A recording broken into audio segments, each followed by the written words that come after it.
Primeiro eu quero agradecer a Flávia por duas coisas.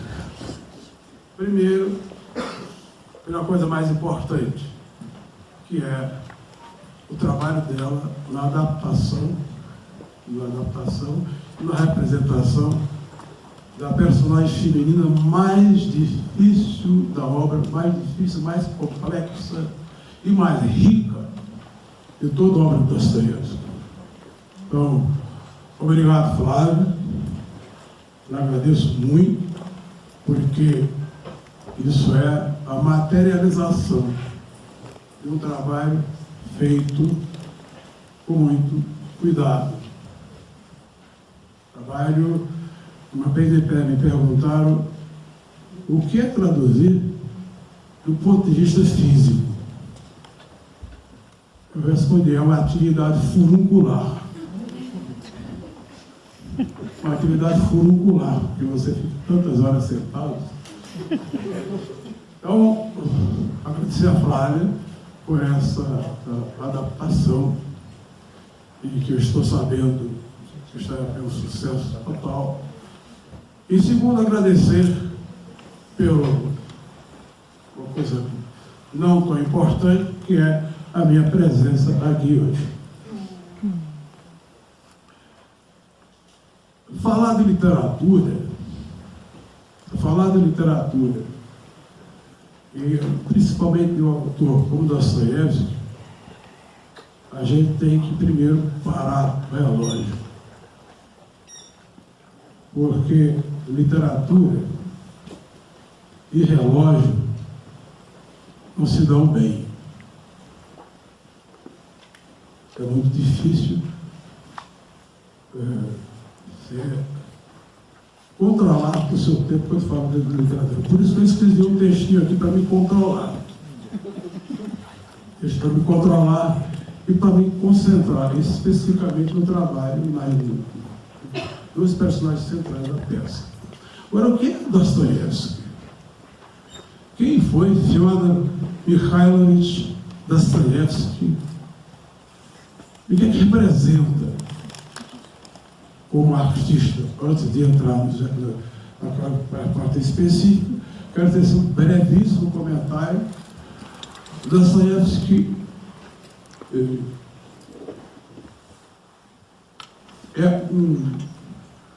entra na literatura russa pegando digamos assim, uma carona com dois monstros da literatura russa, o poeta Alexander Sergeyevich Pushkin e Gogol, com carona, representando uma coisa que ficou conhecida na Rússia como Маленький человек, o pequeno homem, pequena criatura humana. O tema do humilhado e ofendido. Pushkin inaugurou esse tema num conto chamado O Chefe da Estação. Gogol aprofundou numa novela chamada O Capote, que eu traduzi para o português. E Dostoiévski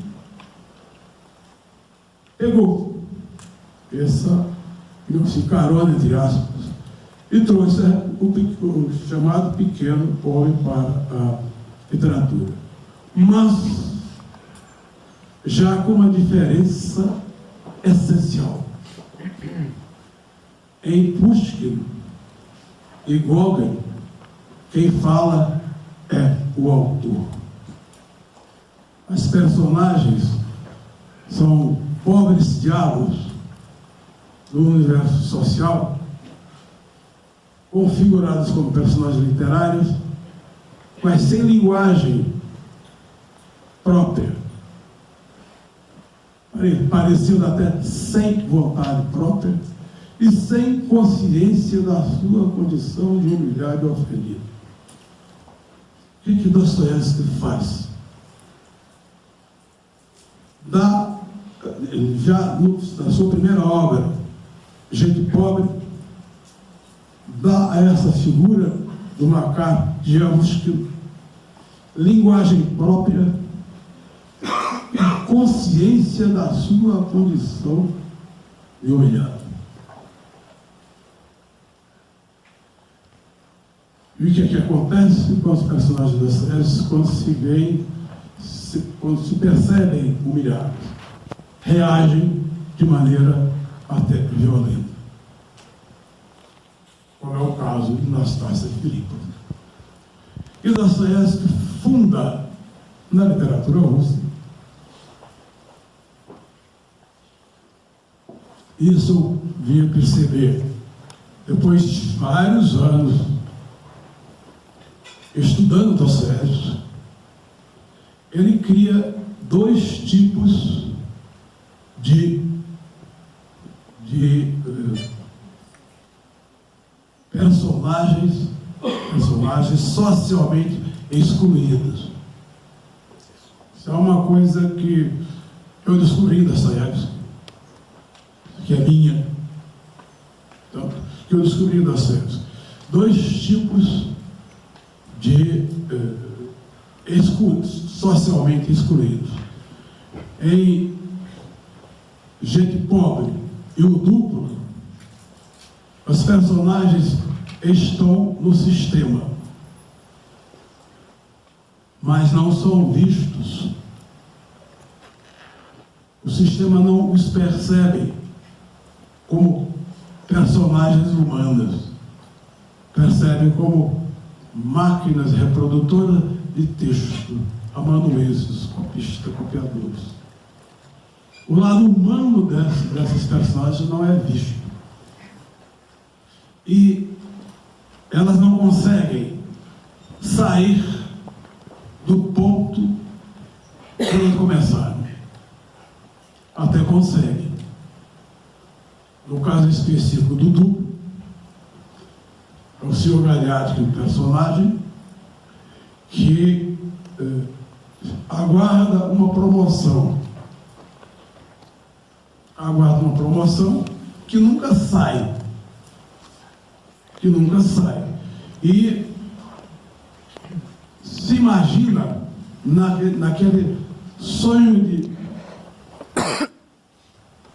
promoção social, se imagina convidado para a festa de aniversário da filha do general. General, funcionário público. E a Rússia tinha dessas peculiaridades. Em 1712, Pedro o Grande publicou um decreto que estruturava o Estado russo e classificava as categorias funcionais de acordo com a estrutura militar. Por isso, muitas vezes, você lê um texto russo e diz general, mas o cara era civil. Quando chegava general, o ponto máximo da carreira dele era chegar à categoria de general, mas ele era civil. Então, esse Sr. Gagliardi tenta, ele se imagina convidado à festa do general, vai à festa, não lhe dão entrada, ele fica desesperado, fica dando minhas voltas e entra pelas portas dos fundos. Tira a moça para dançar, sem saber dançar, provoca um escândalo, é expulso, posto para fora, sai circulando pelas ruas de Petersburgo em pleno inverno, na névoa e na neblina de Petersburgo. Enquanto circula, avista alguém vindo à sombra, vindo de dentro da neblina, e na medida em que a pessoa vai se aproximando dele, ele vai estranhando, achando que conhecia aquela pessoa. Quando a pessoa chega a ele, ele percebe que é ele, que é um duplo dele. E que esse duplo, a novela se chama Duplo, que esse duplo vai ser aceito na sociedade, vai ter conseguir a aprovação que ele sonhava. Então ele, na sua ânsia de ascensão social, cria no seu imaginário, um duplo que vai realizar os seus sonhos, e em função disso começa a perturbar os chefes e acaba a novela Louco. Tenta saltar por cima das leis da realidade objetiva e acaba louco. Por exemplo, essas duas primeiras formas de exclusão. Os indivíduos não têm consciência da sua condição de humilhado e ofendido e lutam de todas as maneiras para ver se consegue sair daquele ponto, daquela marcha lenta por onde começaram. A segunda forma de exclusão social é a exclusão de fato. Começa com Raskolnikov e Crime e Castigo. Ele é um estudante pobre, excluído da universidade por falta de condições de pagamento. Como é um tipo meio genial, que é uma coisa da literatura, da arte em geral. Só um gênio cria personagens geniais. O não gênio, o máximo que consegue é criar personagens geniosos. E vai uma grande diferença entre o genial e o genioso. Então, Raskolnikov é excluído, se rebela, cria uma teoria para contestar essa sociedade, teoria segundo a qual os indivíduos se dividem entre ordinários e extraordinários. Os extraordinários são aqueles que podem dizer a última palavra, são aqueles que podem tomar medidas, inclusive sacrificar aqueles ordinários que são a massa. A massa. E Raskolnikov, como diz o nome em Dostoiévski traduz o sentido da obra. Raskolnikov, ele fala Raskol. Raskol é cisão. Nikov é sufixo formador de família, nome familiar. Então, Raskolnikov é um indivíduo cindido. Cindido diante de quê? Há toda uma dinâmica na obra de Dostoiévski, eu chamo de limite. Alguém impôs ao ser humano um limite. Cabe a ele parar diante desse limite e se equiparar ao resto da manada ou ultrapassar esse limite, mesmo sabendo que a ultrapassagem desse limite vai lhe custar as maiores desgraças, as maiores dores, as maiores desgraças. E Raskolnikov ultrapassa o limite. Como? Matando a velha usurária. Só que, ao longo do romance, em nenhum momento, Raskolnikov reconhece que cometeu o crime. Não há nenhuma manifestação de remorso. Ele diz: eu não matei um ser humano, matei um piolho. Um piolho que sugava a seiva dos pobres. Ladrão que mata ladrão tem senhor de perdão. Então, as coisas é essa figura. E Raskolnik em russo também é cisma. A Rússia do século XIX, do século XVII e o final do século XVIII, começo do século XIX, foi varrida de cismas religiosos. Então, Raskolnik também significa cismado. Portanto, Raskolnikov é o primeiro cismático da história da literatura russa. É o primeiro que encosta contra a parede toda aquela ideologia repressora que sedimentava aquela sociedade. Então, essa é a segunda forma de exclusão, que acontece com uma pessoa consciente da sua condição de excluído e se rebela violentamente contra ela. Mas se rebela contra a própria ideia do tipo de sociedade que ele vivia. Por quê? O que era velha? Usurário. Ora, a usura, o ágio, estão no próprio fundamento do sistema bancário. O sistema bancário, o penhor, é uma forma de ágio. Você penhora, nunca recebe o valor correspondente ao objeto penhorado, depois retira, paga, tudo bem. Ora, quem definiu essa sociedade baseada no sistema bancário que tem o penhor como um de seus pilares? Napoleão. As guerras napoleônicas são as que varreram o feudalismo da sociedade europeia para instalar em definitivo o sistema capitalista. Qual é o raciocínio, embora ele não diga, Raskolnikov não diga, qual é o raciocínio de Raskolnikov, desse excluído?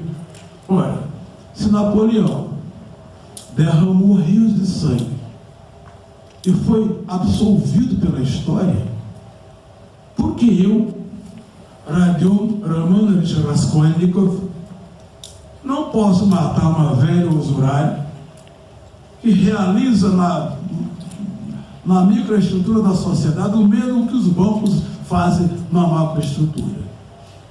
A velha emprestava dinheiro aos estudantes pobres, avaliava pelo mínimo o penhor que eles levavam, e quando eles não resgatavam, ela simplesmente vendia. Então, se Napoleão realizou todo esse banho de sangue foi absolvido, porque eu, Raskolnikov, o estudante pobre, também espoliado por essa velha, não posso matar esse símbolo dessa sociedade instituída graças às vitórias napoleônicas. Então, o excluído, na primeira fase, na segunda fase da obra de Dostoiévski, que começa com o Crime e Castigo, o excluído já tem outra visão. O excluído tem outra percepção da história e da vida. Nos irmãos Karamazov, Ivan, conversando com Alyosha, seu irmão monge, e falando de política e religião ao mesmo tempo, é um assunto da harmonia universal, que é o sonho de todos os homens, mas também da harmonia espiritual, que era pregada pelas religiões de modo geral e a ortodoxa em particular. Ivan diz o seguinte, comentando o garotinho criado morava na fazenda de um general, o cão do general aparece uma perna quebrada e alguém acusa o garotinho e ele assula a matilha estraçalha o menino. Então Ivan, conversando com o Alyosha, bem, se ele decide ver como é que esse crime e nada acontece, que mundo é esse? Se esse é o mundo que Deus criou, então eu devolvo meu bilhete de entrada nele. Então, é um outro momento completamente diferente dos dois primeiros casos que eu citei do excluído. E por último, vamos tratar de uma excluída. Sim, não excluída, mas humilhada e ofendida pela Anastácia Filipa. Apenas essa pequena introdução, porque Dostoiévski é muito lido, felizmente. Muito lido, e há coisas da obra dele que nem sempre são claras, digamos assim, à distância. Eu escolhi o relógio me traiu, mas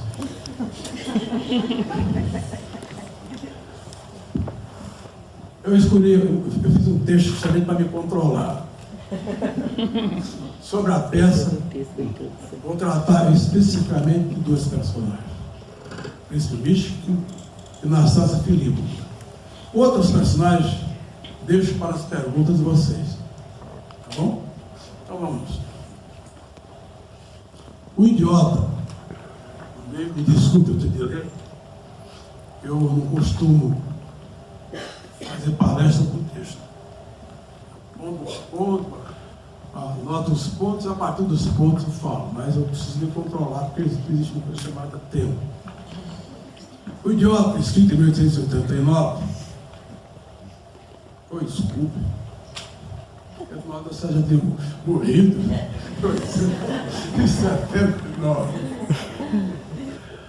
Segundo o romance dos 5 de Dostoiévski considerados maiores, tem como fulcro de seu enredo a história de duas personagens, em torno das quais gravitam todos os demais acontecimentos importantes do romance.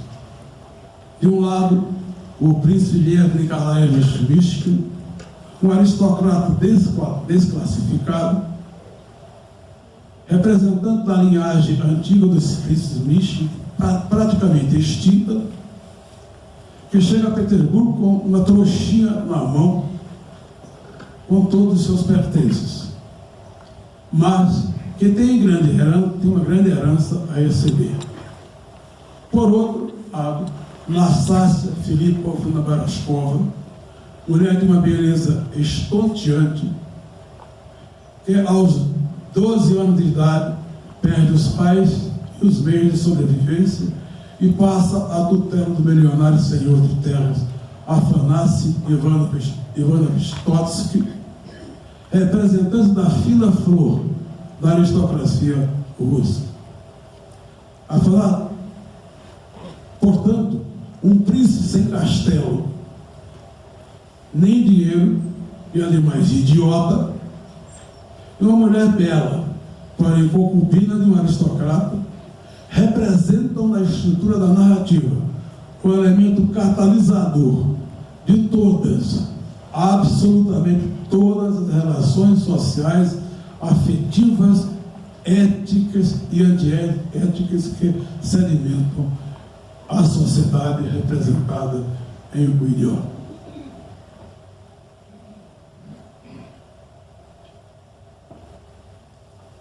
Em seu projeto de escrita do romance, Dostoiévski propôs construir um herói positivamente belo, capaz de fascinar tanto os contemporâneos quanto as gerações futuras.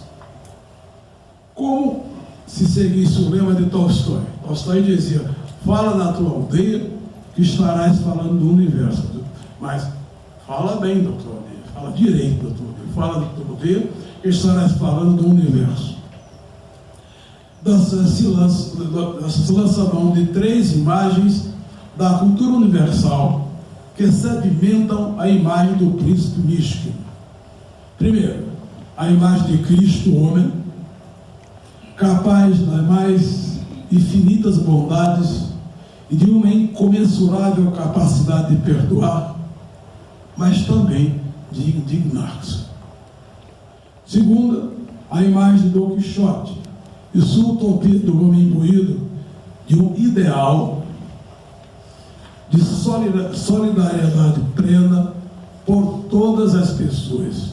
O homem que é fiel a esse ideal é capaz de dar tudo, inclusive a vida, por ele. Solidariedade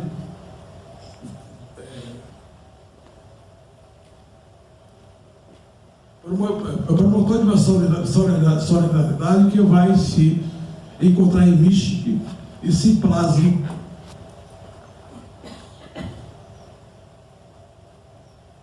só uma menopausa. Voltando à questão que eu acabei não lendo direito. Acontece nas melhores famílias, nas piores também. Bom,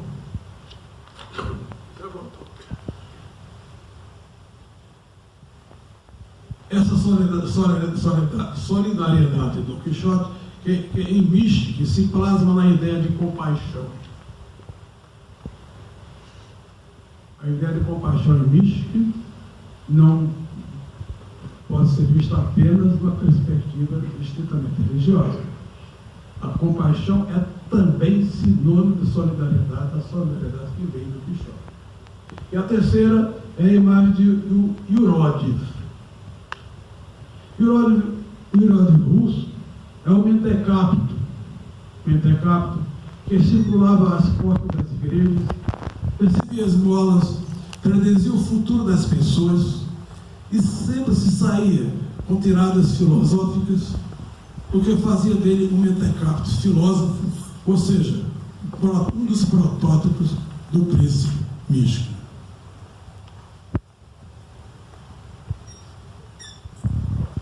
A fusão dessas três imagens composicionais numa única persona mística reveste a personagem do príncipe de uma raríssima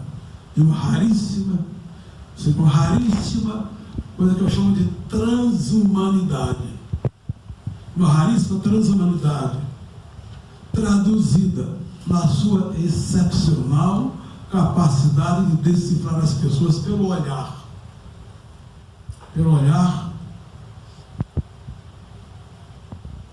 revolver o seu íntimo nos diálogos e antever a beleza da alma humana, mas ao mesmo tempo sempre com igual acuidado toda a deformidade e crueldade que essa alma possa conter. Assim, ao início de Rogojin, atenção atores, não me pronuncie Rogojin, pronuncie Rogojin, embora tenha dois O's seguidos. O O em russo só se pronuncia O quando é tônico. Quando é átomo se pronuncia A. Se escreve Rogojin, mas se pronuncia Ragojin. O russo se escreve Molokó, que é leite, mas se pronuncia Malacó. Então só os atores chamam Ragojin, não Rogojin. Ao se despedir de Ragojin, já no primeiro encontro dos dois no trem, Místico lhe diz que ele tem um rosto lúgubre. Isto é, não gostou do lúgubre ou do Ragojin?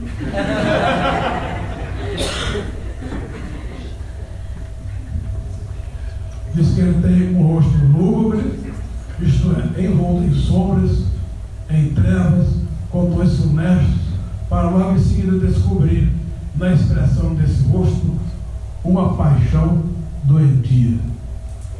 Traduz em duas linhas tudo que vai ser a história da personagem Ragojin. Ao ver em casa do Ziepante o retrato da Praça Filipe, ele fica embevecido com a sua beleza, impressionado com o enorme sofrimento que ela irradia. E diz estar certo de que seu destino não é dos cômodos. Isso apenas pelo retrato do olhar. O rosto é alegre e, não obstante, ela sofreu terrivelmente. Palavra do Michel. E o que dizem os olhos? É um rosto altivo, terrivelmente altivo. E é tão terrivelmente altivo que o próprio Michel às vezes se confunde e diz que ela é louca. E alguns críticos nós também dizem que Nastassia Filipa é louca. Ela não é louca. Ela é simplesmente o paroxismo da revolta do humilhado e ferido. Porque terrivelmente altivo, ele diz, o bicho disse, eu não sei se ela é bondosa ou não. Ah, mas se fosse, tudo estaria salvo. Logo em seguida, perguntado por Gânia Ivo se Ragoge se casaria com ela, com Nastassia Filipa, Michel responde, casaria, acho que amanhã mesmo. Casaria e uma semana depois, possivelmente, abandonariam. Se lança a mão de 3 imagens da cultura universal que sedimentam a imagem do príncipe místico. Primeiro, a imagem de Cristo, homem, capaz das mais infinitas bondades e de uma incomensurável capacidade de perdoar, mas também de indignar-se. Segunda, a imagem de Dom Quixote e sua utopia do homem imbuído de um ideal de solidariedade plena por todas as pessoas. O homem que é fiel a esse ideal é capaz de dar tudo, inclusive a vida, por ele. Solidariedade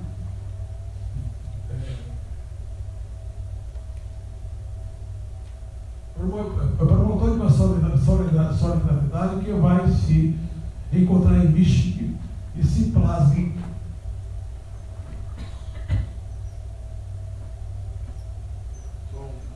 uma menopausa. Voltando à questão que eu acabei não lendo direito. Acontece nas melhores famílias, nas piores também. Bom,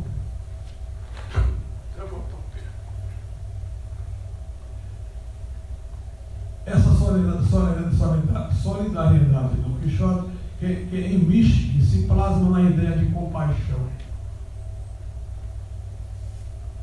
A ideia de compaixão em Michel não pode ser vista apenas numa perspectiva estritamente religiosa. A compaixão é também sinônimo de solidariedade, a solidariedade que vem do Quixote. E a terceira é a imagem de Yurodiev.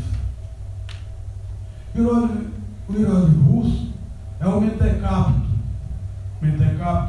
que circulava às portas das igrejas, recebia esmolas, predizia o futuro das pessoas e sempre se saía com tiradas filosóficas, o que fazia dele um mentecapto filósofo, ou seja, um dos protótipos do príncipe místico.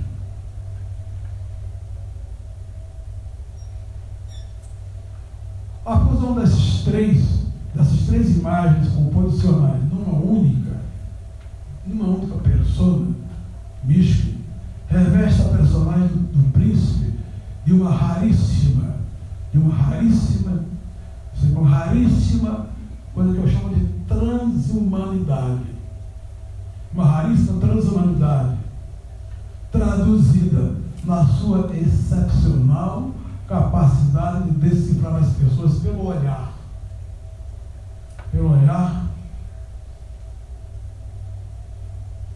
Remover o seu íntimo nos diálogos e antever a beleza da alma humana, mas ao mesmo tempo sente com igual acuidade toda a deformidade e crueldade que essa alma possa conter.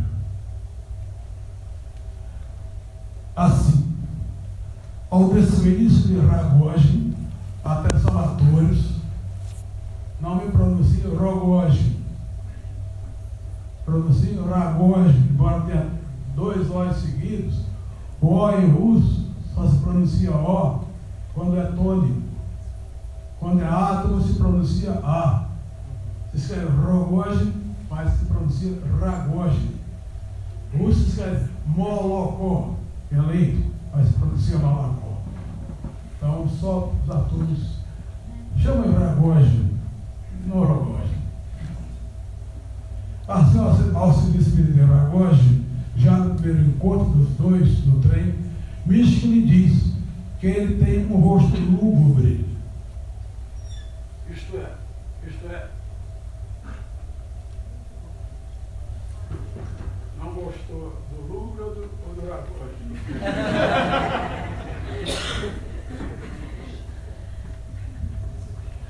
Diz que ele tem um rosto lúgubre, isto é, envolto em sombras, em trevas, com tons funestos, para logo em seguida descobrir, na expressão desse rosto, uma paixão doentia. Traduz em duas linhas tudo que vai ser a história da personagem Ragozhin. Ao ver em casa do Zipante o retrato de Nastácia Filipovna, ele fica embevecido com a sua beleza, impressionado com o enorme sofrimento que ela irradia. E diz estar certo de que seu destino não é dos comuns. Isso apenas pelo retrato e o olhar. O rosto é alegre e, não obstante, ela sofreu terrivelmente. Palavra do Mishkin. E o que dizem os olhos? É um rosto altivo, terrivelmente altivo. E é tão terrivelmente altivo que o próprio Mishkin às vezes se confunde e diz que ela é louca. E alguns críticos nós também dizem que Nastácia Filipovna é louca. Ela não é louca.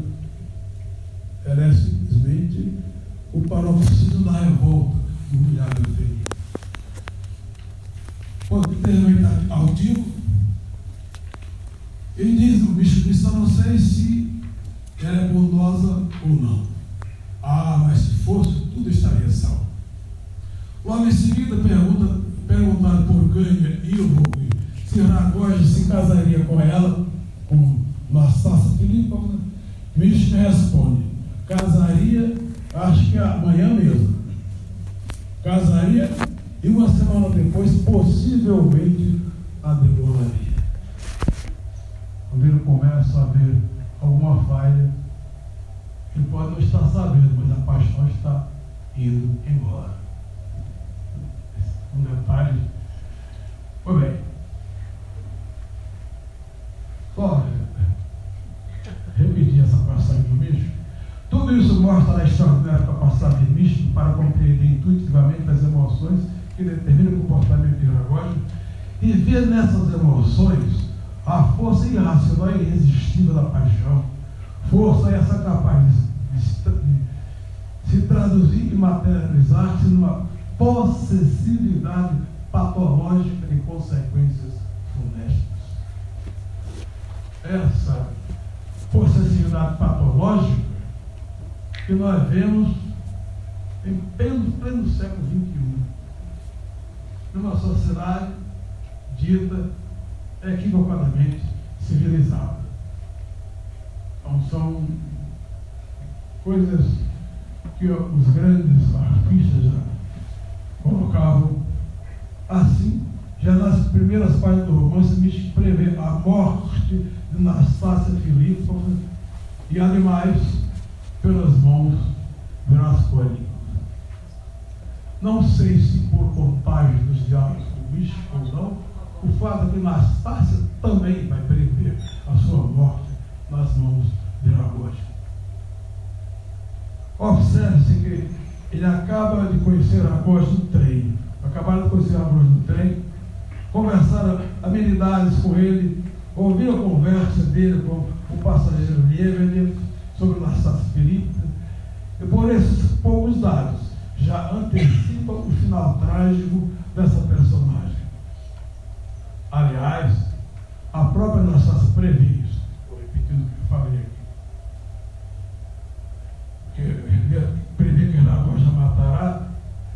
porque imprime em sua imagem um remanescente do gênero trágico. Olha, que remanescente é isso? O que é trágico?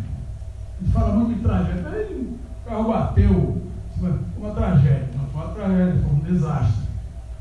Trágico é uma categoria literária do gênero. Antigo gênero grego, trágico. Para haver trágico, tem que haver consciência trágica. Consciência trágica acontece quando o personagem sabe que se desafiar no destino, pagará as consequências desses desafios, serão desastrosas, fatais, destrutivas. E mesmo assim, ele desafia o destino. Portanto, tem consciência trágica.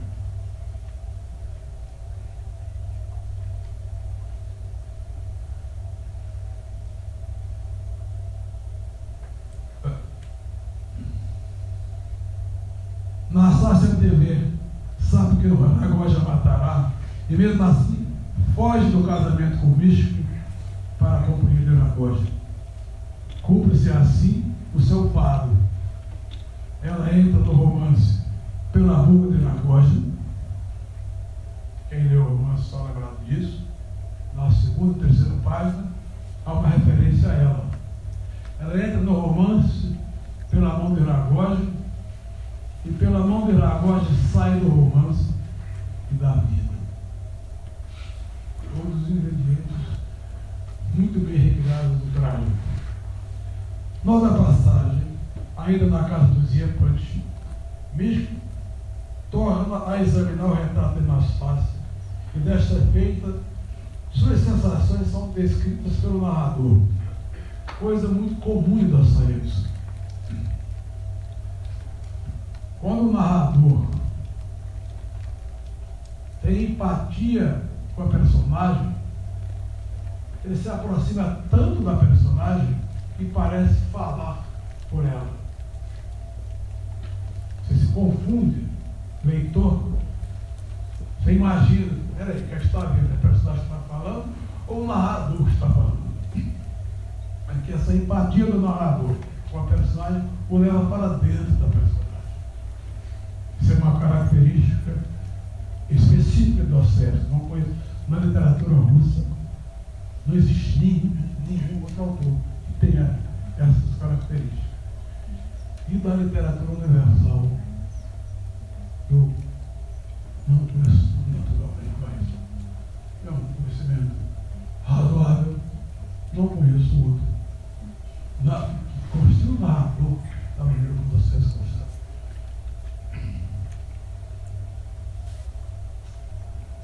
Pois bem, esse narrador falando por Místico, ele acrescenta novos dados que bem definem o perfil psicológico de Anastácia como de uma personalidade liminar, que acusa e se equilibra entre polos opostos.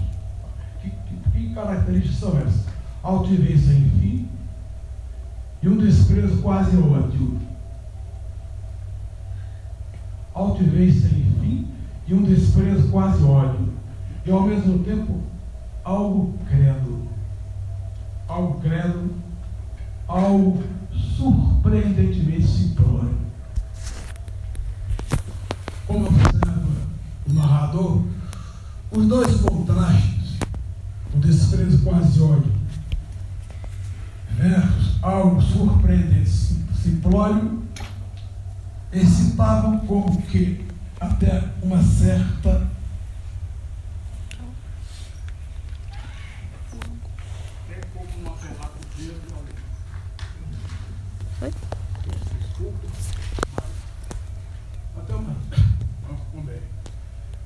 como observa o narrador, os dois contrastes, o desprezo quase ódio versus algo surpreendente simplório, excitavam com que até uma certa compaixão.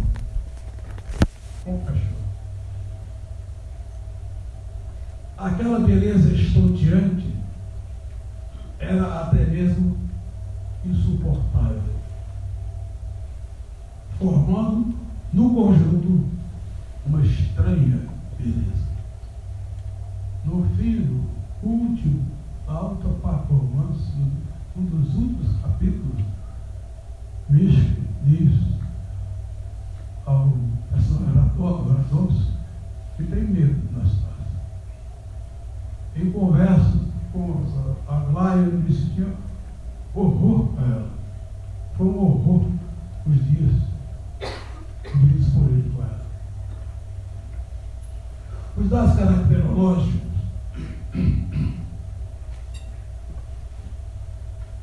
estou tentando fazer funcionar a máquina um pouco enferrujada. Os dados caracterológicos acima citados nos fornecem uma chave que nos permite decifrar o comportamento de Mischke e Nastácia ao longo do romance, através de dois elementos.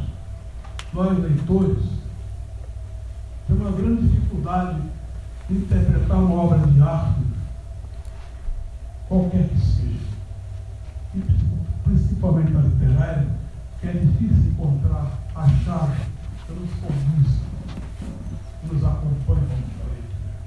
Pois bem, então essa chave, os dois dados caracterológicos, nos fornece uma chave que permite decifrar o comportamento de Mischke ao longo de Nastácia ao longo do romance. Primeiro, o par antinômico, altivez sem fim. O par antinômico, se nega mutuamente. O par antinômico, altivez sem fim, desprezo, quase ódio. Completado por ao credo surpreendentemente simplório, define um comportamento liminar de alguém que a custo se equilibra entre dois opostos e revela um temperamento que eu chamo de vulcânico, isto é, que ora explode em erupção, ora se acalma e esfria, ora entra em verdadeira catatonia, como nas cenas de fuga, das fugas de Nastácia, do casamento com Mischke e também com Aragoge. Ela entra em verdadeira catatonia.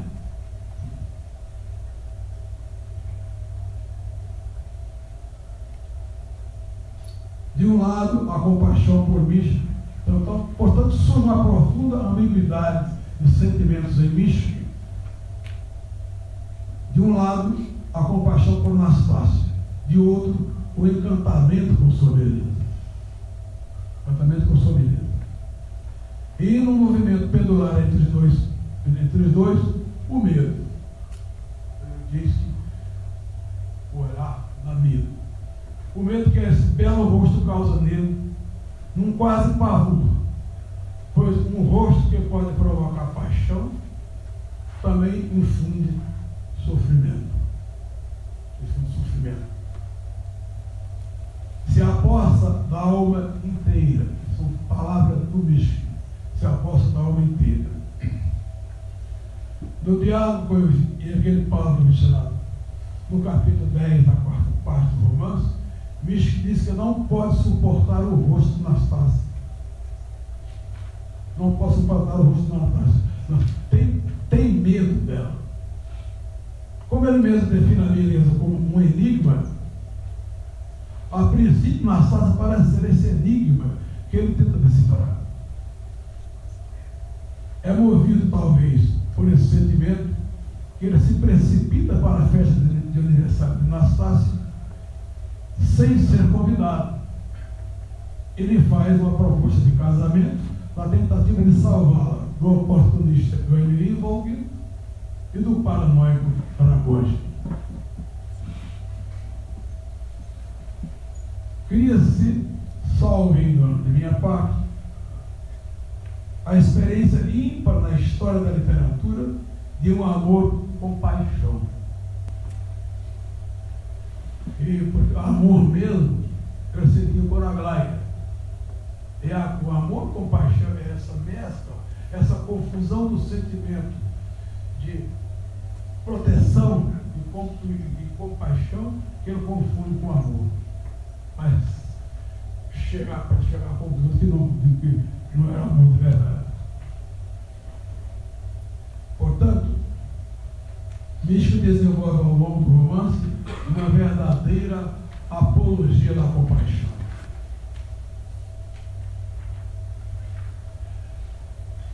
Nastácio Filipe encarna em Nova Reformulação estética a imagem do humilhado ofendido, criada na literatura russa para os personagens a que eu já me referi. É filho do pequeno proprietário rural arruinado, que perde a propriedade da mulher em um incêndio e morre um mês depois, deixando 2 filhas órfãs.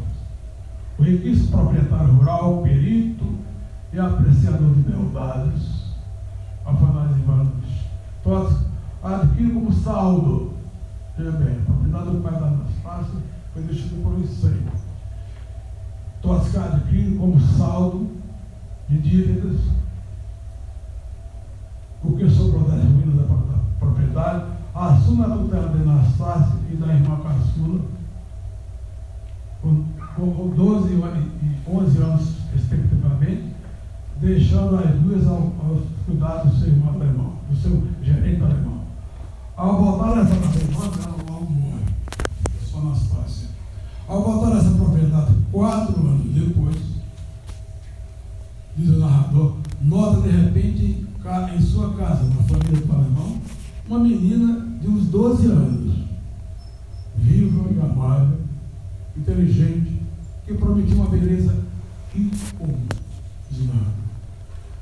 Nisso, Afanásio Ivanovich era de período infalível. Passa poucos dias na fazenda, mas toma as providências para transformar a menina em sua futura concubina, de 12 anos. Porque em essência constitui crime de pedofilia. A educação da menina sofre uma mudança considerável, seu destino também. Como aristocrata refinado que pretende uma concubina igualmente refinada, Totsky contrata uma preceptora de respeito idosa, com experiência em educação superior de donzelas. Naquela época havia donzelas. Suíça, instruída, que ela leciona francês, e como diz o narrador, de diferentes ciências. Diferentes ciências. Que ciências são essas? Fica a nossa indagação. Ela se instala como Anastácia numa casa da aldeia, e a educação da menina ganha dimensões extraordinárias. 4 anos depois, essa educação está concluída, a preceptora dispensada, Anastácia, então com 16 anos, é levada por uma grande senhora, com plenos poderes recebidos de Totsky para uma outra fazenda dele, instalada numa casinha de madeira pequena, montada com particular elegância, regionina, que sintomaticamente chamava-se a aldeola das delícias. Aldeola das delícias. A aristocracia é feliz, né? Anastácia ganhou uma governanta velha e uma criada de quarto jovem e experiente. Na casa aparecem instrumentos musicais,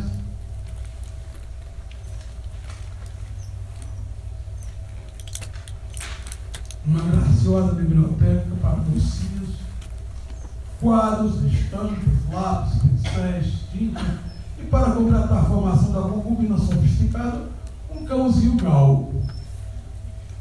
Cãozinho galgo. Muitas aristocratas, né? Todos os retratos de famílias russas, século XVIII, esse é um galgo. Pode ser um galgo. Pois é, aristocrata. Convenhamos, o gajo tinha bom gosto.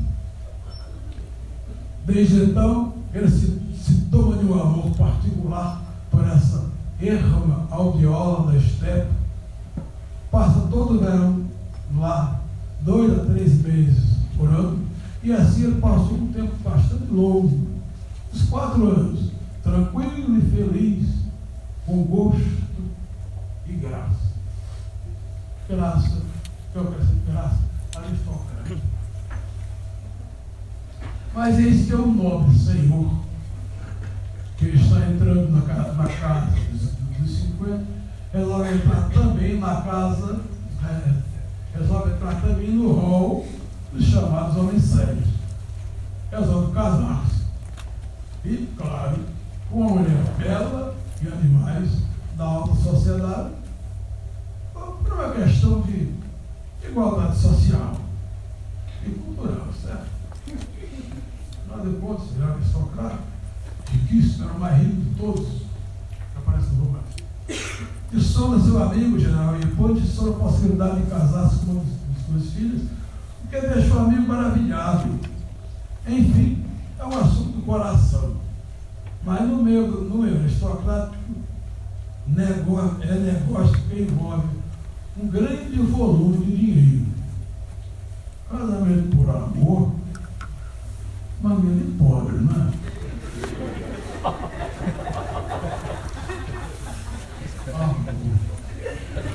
Ai, eu não posso agradecer você. É só esperar o que é o seguinte.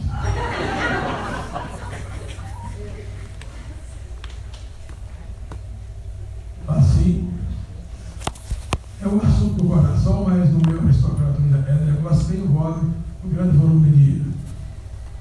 Todos uniria seu grande capital também ao dote, também colossal das filhas da filha de Hipólito. Mas aí acontece um probleminha. Você falar com meus alunos na interpretação do texto literário, preste sempre atenção numa desgraçada, numa adversativa. O diabo só é adversativo. Mas aí acontece um probleminha. A coisa chega na Sassa Felipe, coisa em forma de coar. Eis que a antiga concubina que adoçava os únicos momentos de toques em sua união dos prazeres, revela sua mulher madura, firme, obstinada, surpreendente.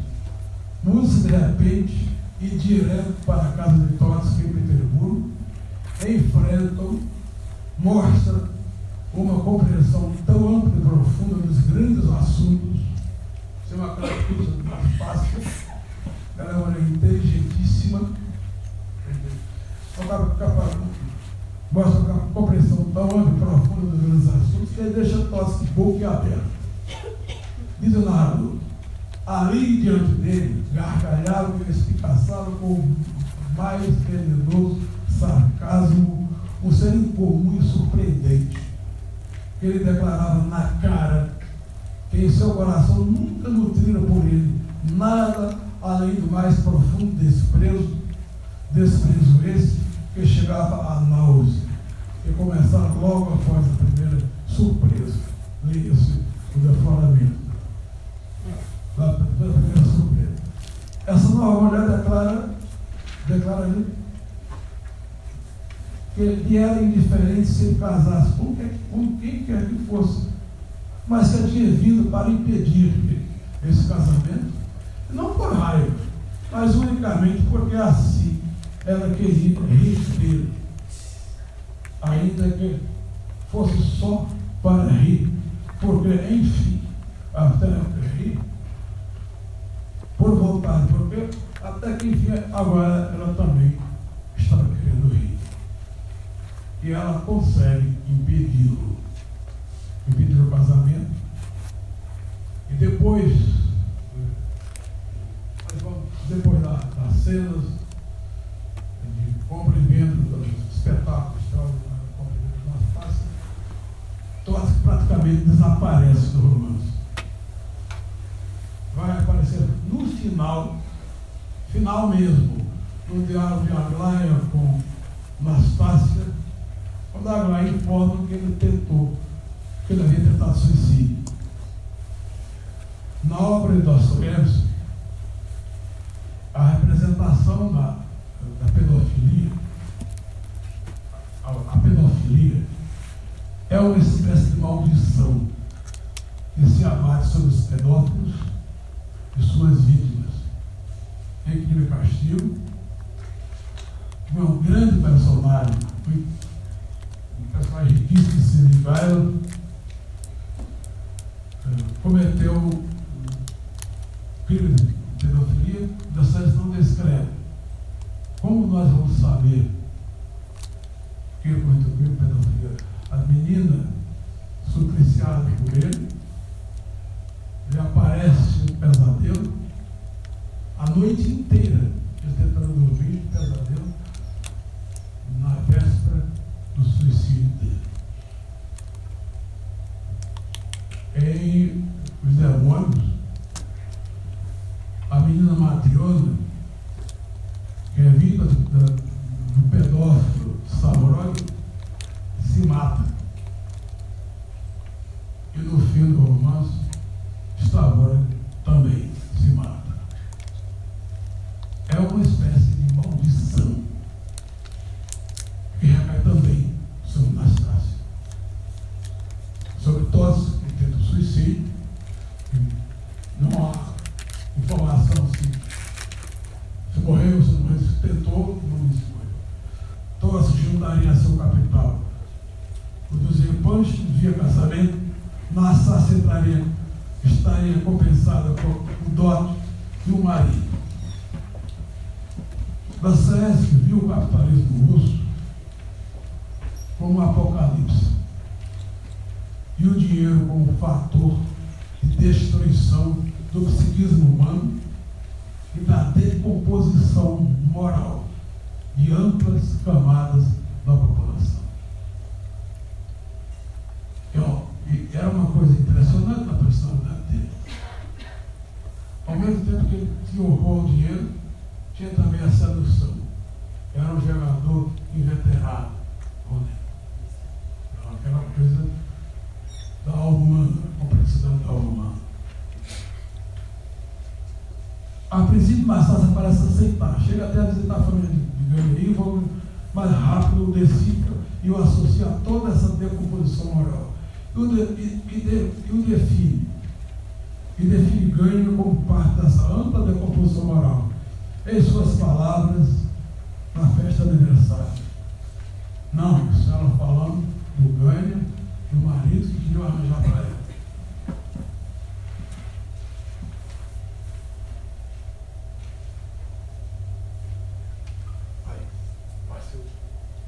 Desculpa. Não.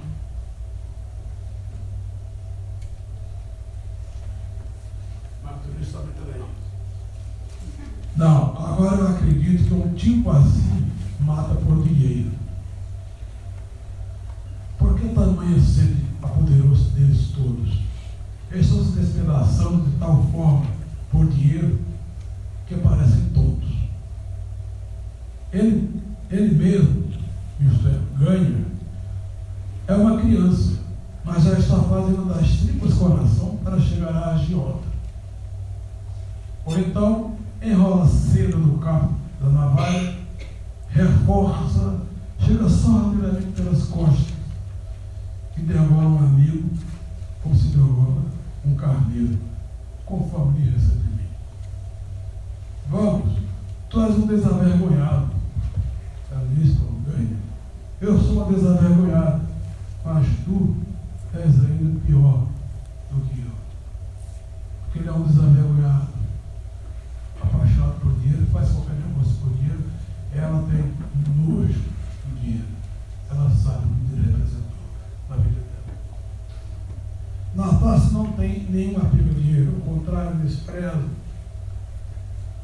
é até com asco, como mostra a cena dos 100.000 rublos que ela joga na lareira. Uma das cenas mais fortes da história da literatura universal. Mas essa parte intensamente dramática do romance fica mais clara, mais rica e muito mais convincente no espetáculo da Flávia. Certo? Então, quero tratar outros aspectos de Anastácio e do resto do romance Finiota. Entre as personagens femininas da Dostoiévski, Natasha encara talvez a forma mais complexa da representação do traje do indivíduo. Já havíamos visto a suprema humilhação do indivíduo com seu lado patético em Caterina Ivanovna de Crime e Castigo.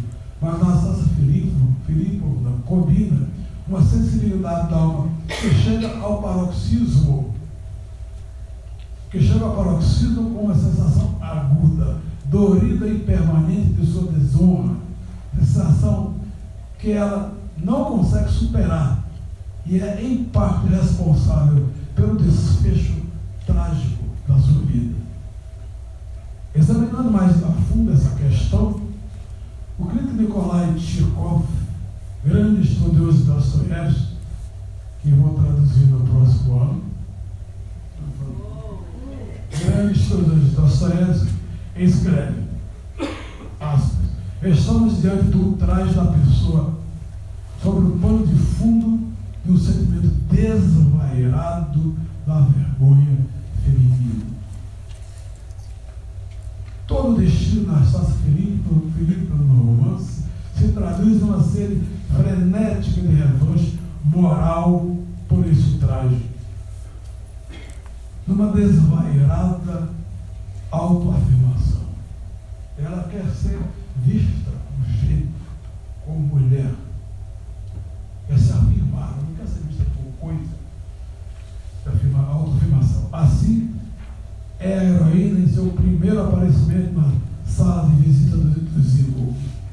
Assim é ela na festa de seu aniversário, quando pune impiedosamente Gania, Trotsky e sobretudo a si mesma por todas as suas torturantes humilhações. Assim é ela em suas relações com Ragozhin, assim é ela em sua última luta e em sua vitória sobre Aglaia.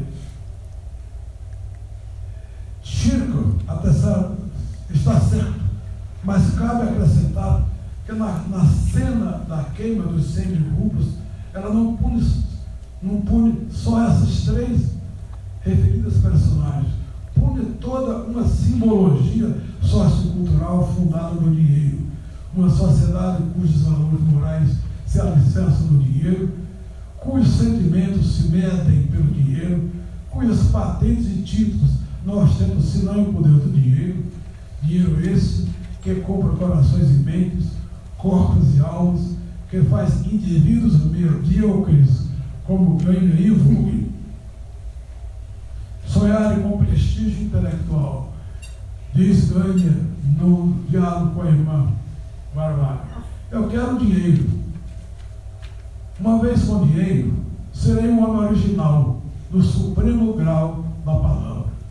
O dinheiro é mais abjeto e odioso porque ele dá até talento. Talento. Esse é o grande tema do romance o adolescente.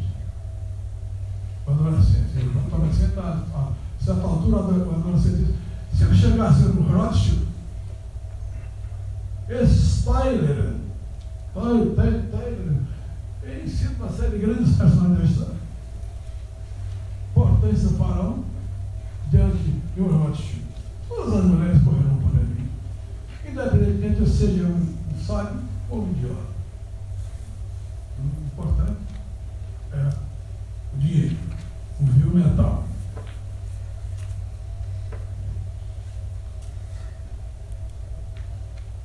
Em sua festa, Nastassia é uma espécie de anjo exterminador. Uma espécie de anjo exterminador. Em sua sede frenética de revanche moral, desmascara o general Ivo e depois, bom pai de família, que resolve dar uns contingentes de alguns milhares de rublos a Nastassia. Ela viola na cara dele. Desmascara o general Ierpante, devolvendo os pingentes, e sócio comparsa de Trotsky na trama para a Casa da Colônia, reduz a pó a fama de gentleman e aristocrata refinado de Trotsky, ao dizer, apontando para ele e mencionando como a tratava nos seus tempos de concubina. Palavras de Nastácia. Aquele ali passava 2 meses por ano e desonrava, e magoava, me excitava e depravava e ia embora. 1000 vezes quis me matar, quis me atirar na represa, mas me faltou coragem. Aliás, depois desse desmascaramento, todos que feito, praticamente desaparece do romance. Chirkov observa ainda que o destino de Nastácia é uma prova clara e evidente de autodestruição. E cita vários exemplos para respaldar sua tese. Depois que Nastácia recusa a proposta do príncipe místico e parte com Ragozin, Ptitsin, que é cunhado de Ragozin, quero dizer a ninguém, mas de tanto insistir como agiota acabou rico.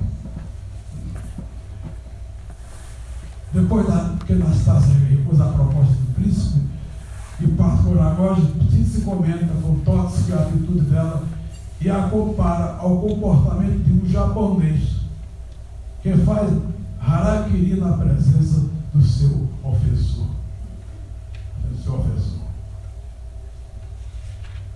Quero reiterar a natureza liminar do comportamento de Nastácia, que chama de vulcânico, por sua dificuldade de manter-se firme entre 2 polos, por seu movimento pendular entre opostos.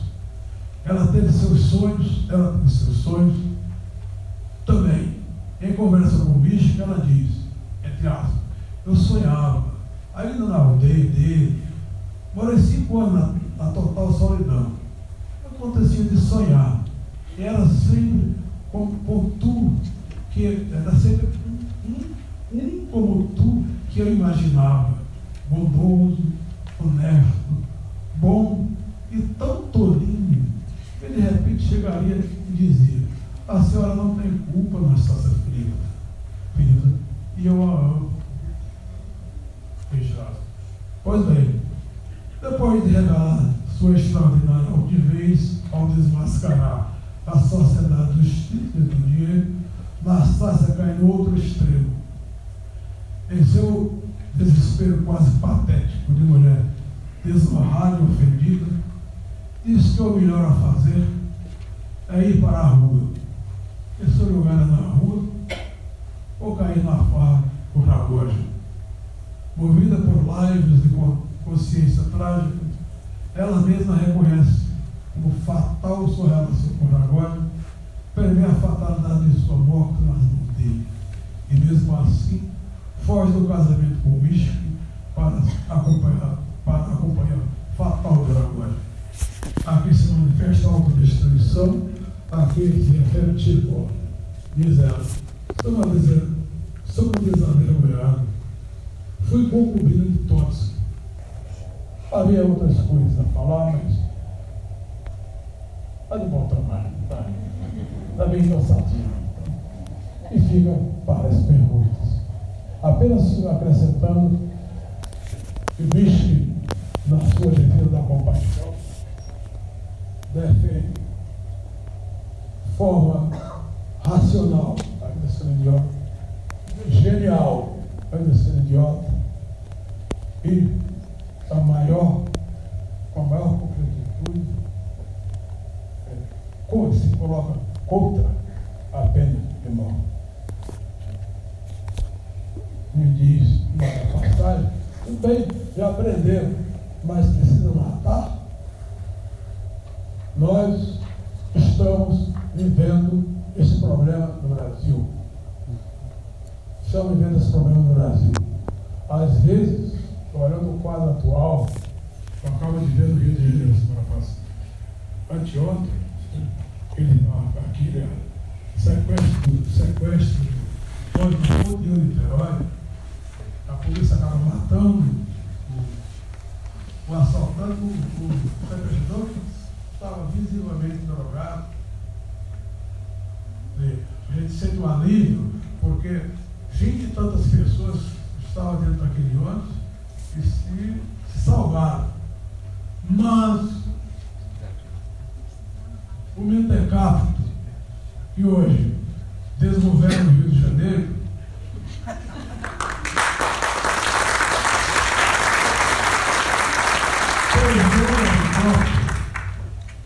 na ponte de Niterói e saiu do aeroporto pulando como um cruzeirense, um africano, um corintiano como eu. Quando o seu time ganha. Então, eu não tenho impressão de que nós estamos, que a barbárie, nós estamos voltando à barbárie, porque a barbárie nunca saiu da nossa história. Nós somos um país terrivelmente violento. Somos um país. O problema é que essa sarna malsã, essa coisa nojenta, essa coisa desumana, parece ganhar adeptos.